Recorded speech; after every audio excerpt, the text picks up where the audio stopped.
Isa din sa mga common na mga tanong regarding po sa expanded career progression ay ito po mga mayroong posisyon ngayon na SSP, ASP, ASSP, HT, SNET, SST. Yung mga ganun po. Itong mga positions po na ito kasi ay hindi na po nag-i-exist under the expanded career progression.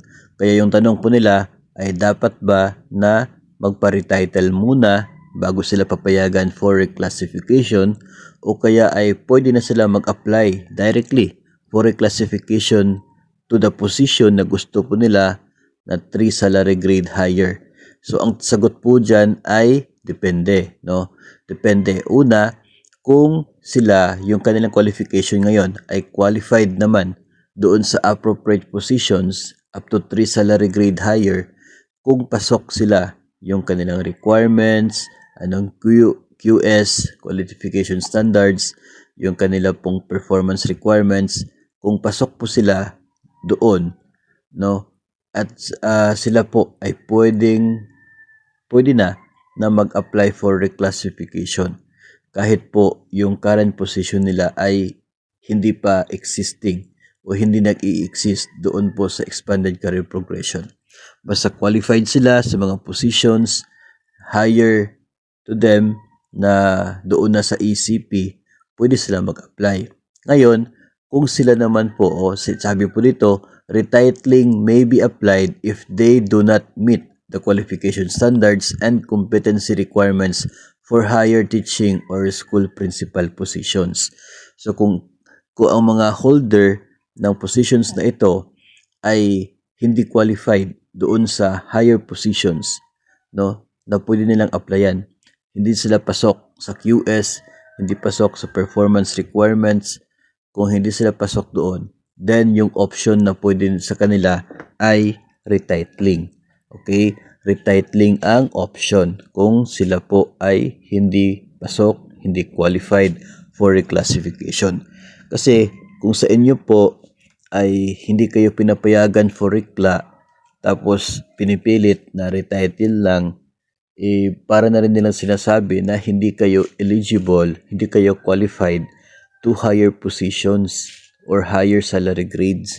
Parang ganun po yung mensahe na pinaparating.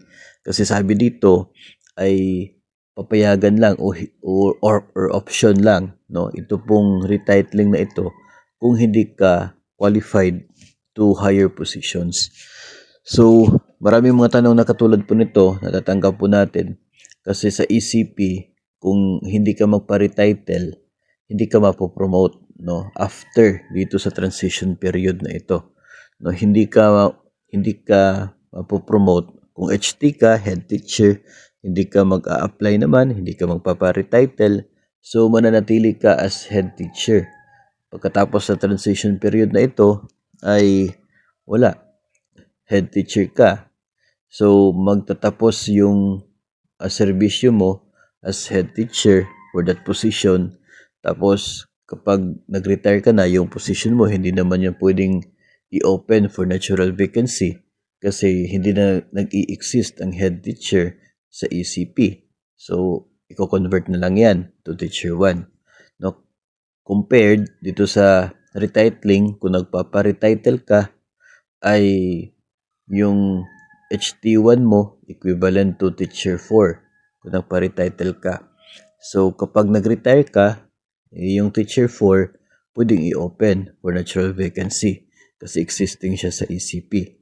O kaya kapag nagpa-retitle ka ngayon dahil hindi ka pa eligible for higher positions, retitle ka ng teacher 4, then after a year or 2 taon na pwede ka nang makapag-apply into teacher 7 or teacher 6 kung gusto mo, pwede ka na magpa-rekla. Sa kasalukuyan kasi ay pinapayagan pa, no, ito pong pag-a-apply, no, ng higher positions basta eligible ka sa QS at eligible ka doon sa qualification, sa performance requirements.